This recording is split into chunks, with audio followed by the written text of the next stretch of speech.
गति 120 शब्द प्रति मिनट। डिक्टेशन शुरू होने में समय शेष है 5 सेकेंड। Ready, start. महोदय, आज हमारे तरीकों से और कार्य संचालन द्वारा परिवर्तन की दिशा में समाज के बढ़ने के उक्त क्रम पर संगठित रूप से प्रहार किए जा रहे हैं। कभी कभी मुझे लगता है कि सही उद्देश्यों का भी इस्तेमाल गलत तरह से किया जाता है, जिससे बृहत्तर उद्देश्यों पर प्रहार किया जाए, और इस पर आपको अपने विचार विमर्श के दौरान ध्यान देना चाहिए। काम की बेहतर व्यवस्था का बड़ा महत्व है। इसके लिए अधिक उपयुक्त वेतन आवश्यक होता है। साथ ही काम का स्थान, कमरे आदि भी साफ सुथरे होने चाहिए।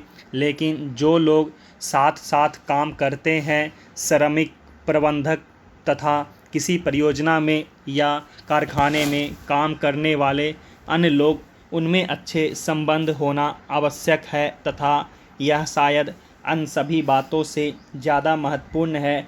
मुझे आशा है कि यह बैठक, ऐसी विचार गोष्ठियाँ और सम्मेलन इस प्रकार से काम के लिए बेहतर वातावरण को संभव बनाएगी।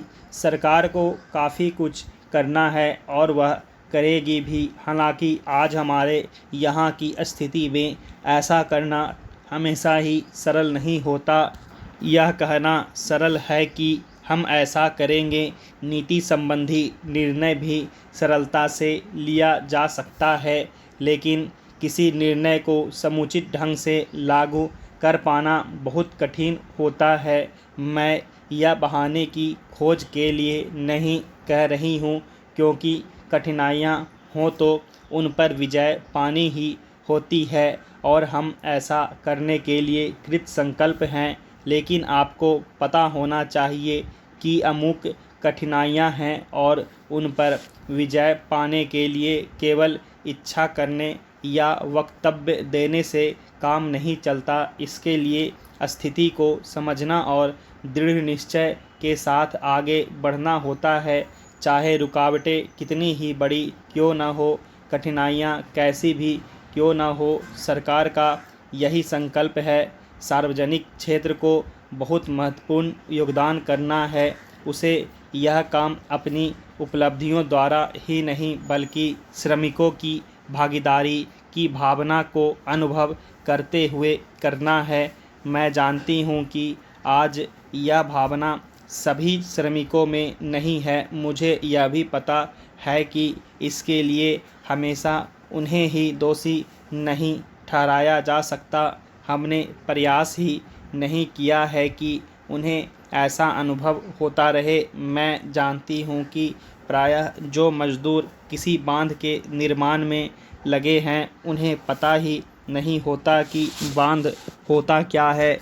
महोदय, हमने ऐसा प्रयास ही नहीं किया कि किसी परियोजना को एक ऐसा संयुक्त उद्यम माना जाए जिसमें उसके निर्माता, श्रमिकों, वहाँ रहने वाले अन्य मजदूरों, वैज्ञानिकों, प्रबंधकों तथा अन्य संबद्ध लोगों को भागीदारी का अनुभव हो। हमने समस्याओं को पुराने कोण से ही देखा है और लोगों को अलग अलग खानों में बांट दिया है। इसलिए ये झूठे विभाजन समाप्त होने चाहिए।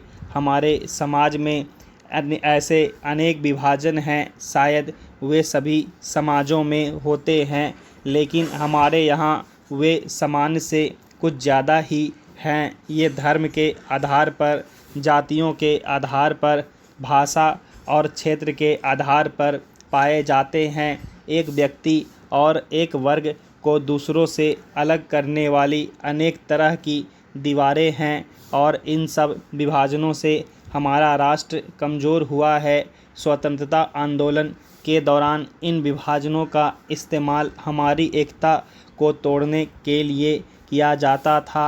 आज भी इन्हें उन लोगों को कमज़ोर बनाने के लिए काम में लाया जाता है जो एक होकर खड़े होना चाहते हैं, जो भिन्न भिन्न जातियों और धर्मों के होते हुए भी एक ही उद्देश्य से प्रेरित हैं। हमें यह सावधानी रखनी होगी कि ऐसे लोगों के समूह को कोई भी कमज़ोर ना कर सके।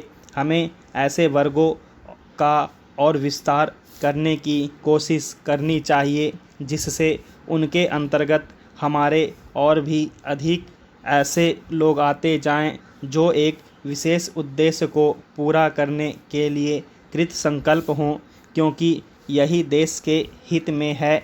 इसी से देश मजबूत बनेगा।